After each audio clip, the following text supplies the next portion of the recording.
Laetitia Gaillet.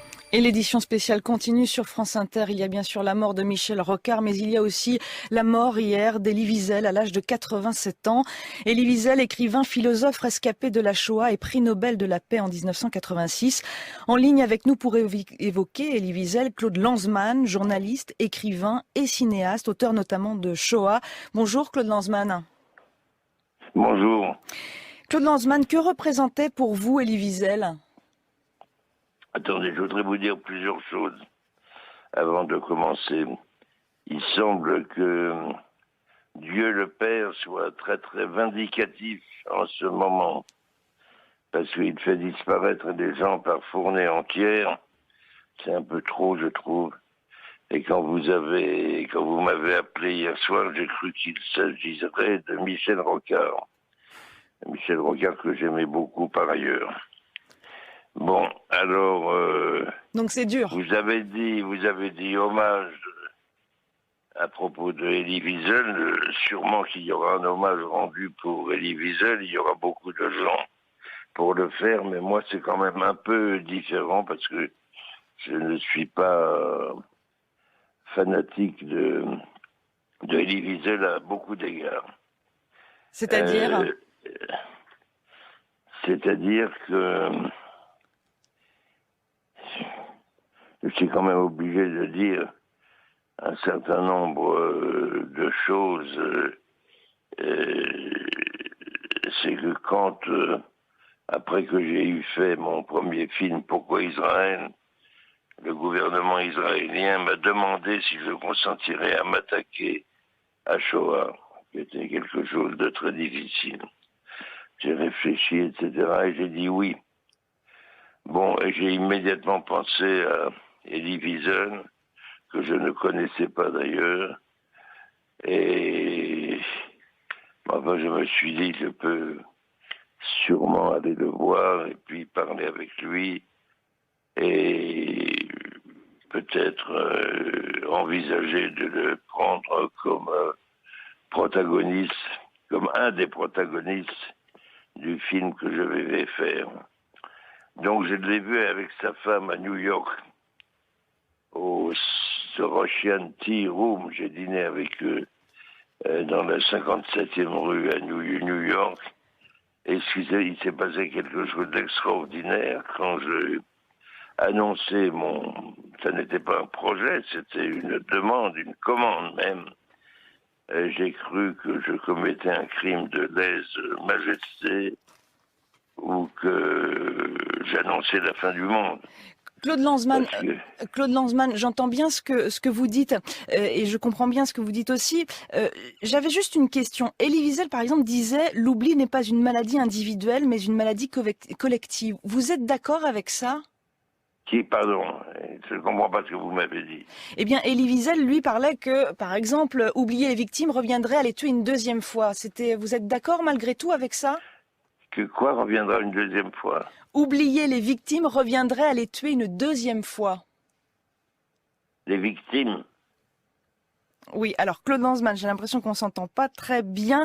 Je vais vous reposer ma question. Elie Wiesel disait oublier les victimes, puisqu'il a été victime de la Shoah et donc un des rescapés des camps notamment d'Auschwitz-Birkenau. Je sais tout ça, oui. Est-ce que vous êtes d'accord avec l'idée qu'il ne faut pas oublier les victimes ?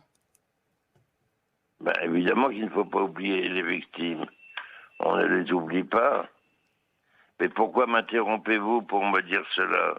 J'avais commencé à vous expliquer quelque chose qui devient incompréhensible si vous ne me laissez pas aller jusqu'au bout. Alors, allez jusqu'au bout, Elie Wiesel, mais on n'a pas non plus tant de temps que ça. Alors, pourquoi est-ce que l'idée que je réalise Shoah semblait les rendre fous ?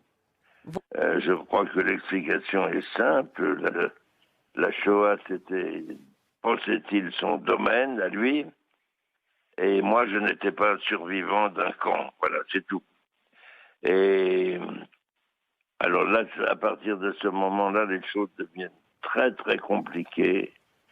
Parce que si on prend par exemple le dernier film de Laszlo Nemes, le fils de Saül, Laszlo Nemes est un jeune homme de 40 ans et pas du tout un survivant. Et il a fait un film admirable. Donc ça ne tient pas, ce ne sont pas des conditions qui sont valables et qui sont en tous les cas valables en tous les cas. Par ailleurs, si vous lisez le livre d'un autre prix Nobel, mais non pas prix Nobel de la paix comme Wiesel, mais prix Nobel de littérature, Imre Kertész, vous avez peut-être entendu ce nom déjà.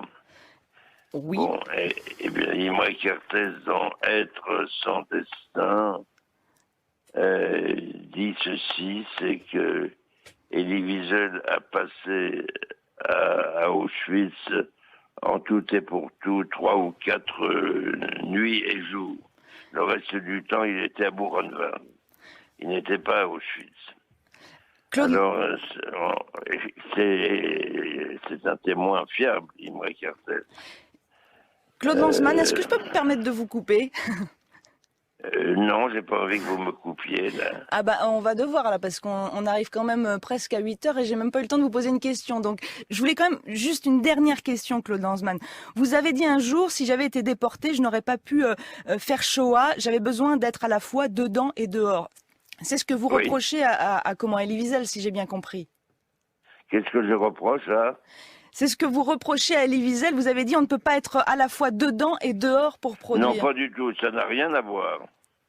C'est pas du tout ce que je reproche. Là, je parlais de moi en disant qu'en effet, c'était difficile d'être dedans et dehors.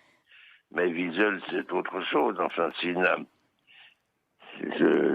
n'est pas moi à retracer sa vie. Je vous cite quelque chose qui a été dit par un témoin absolument digne de foi qui est Imre Kertész. Par ailleurs, quand Shoah est sorti aux États-Unis, ça a été un grand triomphe.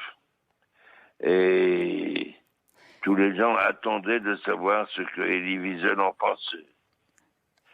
Et Elie Wiesel n'écrivait pas, ça a pris des mois. Et il a fini par écrire dans le New York Times un étonnant article où il ne parlait ni du film, ni de celui qui l'avait fait, mais simplement en disant « J'aurais bien aimé connaître les protagonistes de Shoah pour leur serrer la main. » Voilà. Merci beaucoup Claude Lanzmann d'avoir été notre invité ce matin sur France Inter. Tout de suite, dans quelques minutes, le journal de 8 heures.